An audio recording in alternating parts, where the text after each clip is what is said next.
Over a year ago, version 1.10 was released. During that time, a lot has happened behind the scenes, from general reopening to BANTech resigning. In this video, I'll cover everything that has happened, as well as what's coming in the 2.0 update.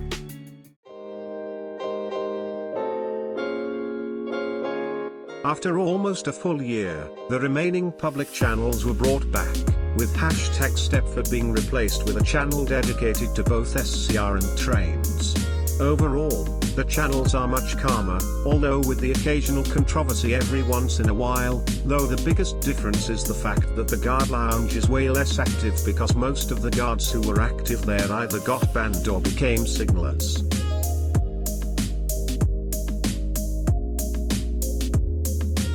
Over the next few months after 1.10, multiple minor updates were released, containing some small details such as new car markers or new routes, with the occasional station upgrade. During this time, a new chat box was also released which, although buggy at first, eventually became reliable. During this time, some extremely outdated stations in the game, such as Angel Pass and St. Helens Bridge, were updated. A new training map was also introduced in these updates, featuring 5 exact copies of the same route and a waiting area for the trainees.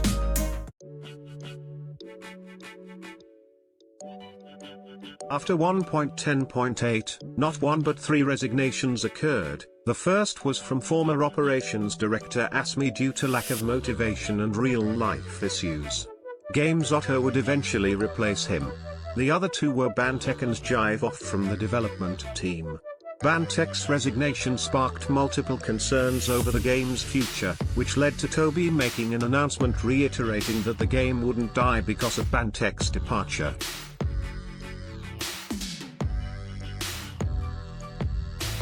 Even after these resignations, the developers have proven that they were still working behind the scenes, meshing multiple trains and releasing some trains, such as the Class 397, 365 and the double unit Class 158. Sadly, the Class 465 was removed during this time. These updates were also released quite close to each other, with 4 of them being released in the same month. With these updates, most of the non-mesh trains got meshed, except a few of them on Connect and Waterline, which will be released in 2.0.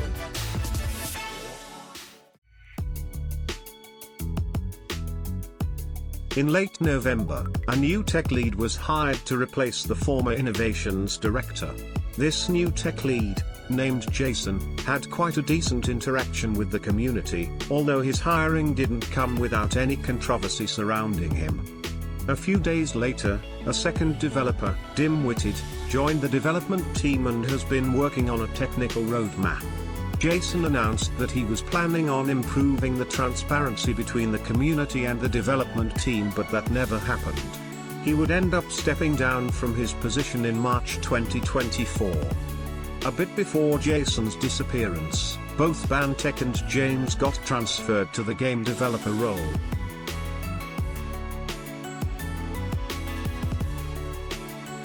In December last year, the engagement manager position was brought back, with Bolton and Exatomic being in that position.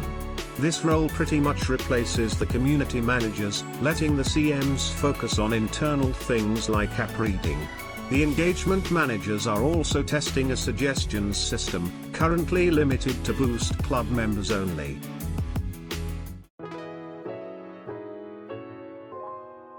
Two 2.0 will be quite a big update. With everything that we've seen so far, we'll be getting a new movement system, a new UI, even more meshed trains, new stations and possibly even a new non-electrified branch.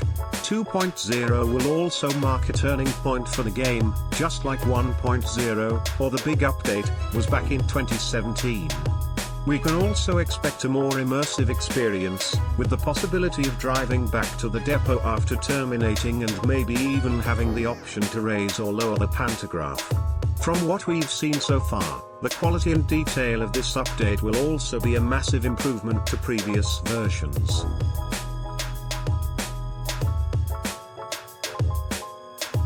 This first station is most probably edge-made, featuring a new station building and foot tunnel, as well as the new mesh benches. The layout is pretty much the same, except that the middle it appears that trains can only go in one direction.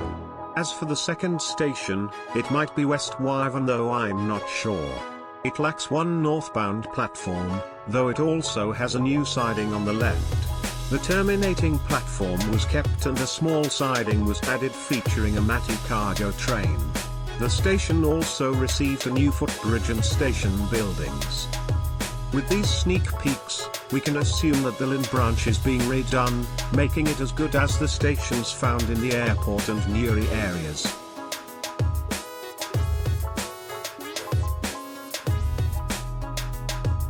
The most recent sneak peek features a station with a rather important feature missing, its overhead wires. Considering that the train there is a Class 156 and that there aren't any overhead wires in this station, we can assume that this station is a part of a diesel-only line, possibly running on that weird line of trees between Willowfield and Whitefield. This station also has a rather interesting design for the platform indicators. Either it was a design choice or it could hint at a special service operated by Connect.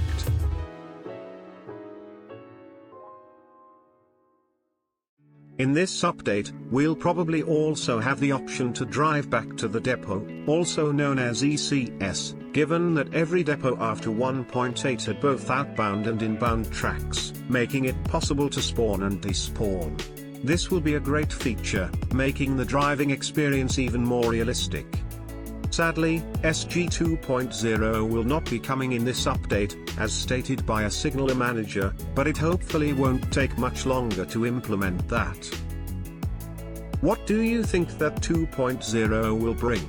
Let me know in the comments below. Don't forget to subscribe to not miss future videos.